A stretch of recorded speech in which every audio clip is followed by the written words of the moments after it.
Okay, welcome to the video to show you CHSGMATHS.com, the website, and how to get best use out of it.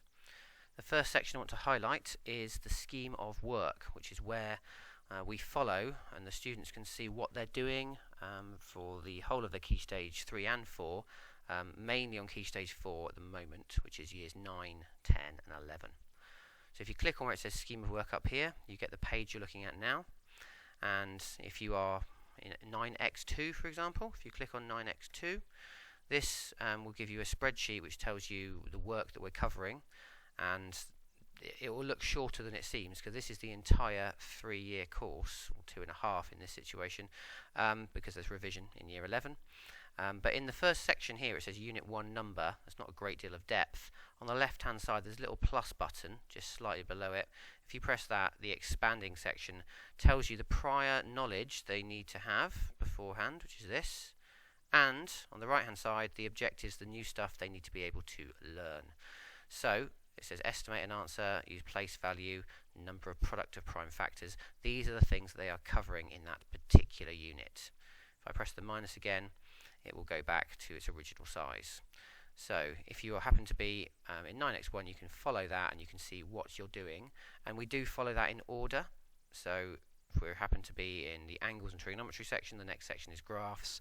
Remember, it's the plus button that's just the first below where you wanted to click. So if I click on that one there, that gives me all the stuff about graphs. So it's a guidance of how you learn, what you're learning, and if so, parents, guardians, tutors, if you had those, can look ahead.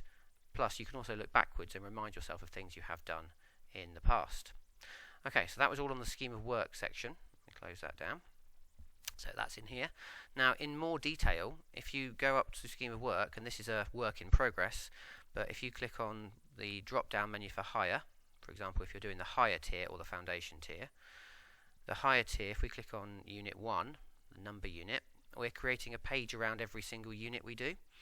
So on here we have some worksheets that we will be using. I'm happy for all students to see those. We have the pre-test, so a sample, not the actual test itself, but a sample of what that would be like, and some guidance from the exam board, mainly for teachers, but students are more than welcome to have a quick look, and there are files under here. It's not mainly for students, but it's going to grow, so if you're aware that there's some work to do on the higher Unit 1 number, this is going to be the place to go for more depth. So that's all about the scheme of work section. The next section is going to the GCSE Maths section, and we'll go down here to tell you about KESH questions and answers. So if you click on KESH questions and answers, it gives you 2 sections to this. This is available on other websites. I've just tried to put it all in one place. It groups together questions by topic. So if you are struggling with trigonometry, or in this case transformations of graphs, you can do questions on those topics specifically. These are all taken from practice exam papers. And on the right hand side, the answers are the handwritten answers to those questions. So if I go for example, sometimes you don't want to find it by scrolling down for ages. If you hold the control button down and then press F at the same time, it will bring up a find box. The find box allows you to search for any topics. So if I type in, for example, trigonometry, as I start typing trigonometry, you can see it's jumped here to section on trigonometry. Okay, so if you click on that, it will give you the file that contains the questions. So there's the trigonometry questions, and they've all taken from past exam papers. And if you go back and you notice trigonometry happened to be number 89, you go over here and you find 89 and you'll have the written solutions to those questions. There it is, 89. So it's exactly the same document, however this time it's a scanned version and you have handwritten solutions to each of those answers on there. Okay, so that's the second part, that's the KESH questions and answers section. Okay, so that's the GCSE Maths KESH questions and answers.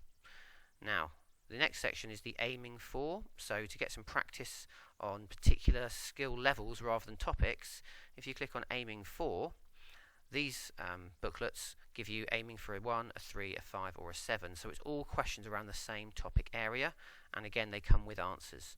So for example, aiming for grade 3, if we click on the PDF,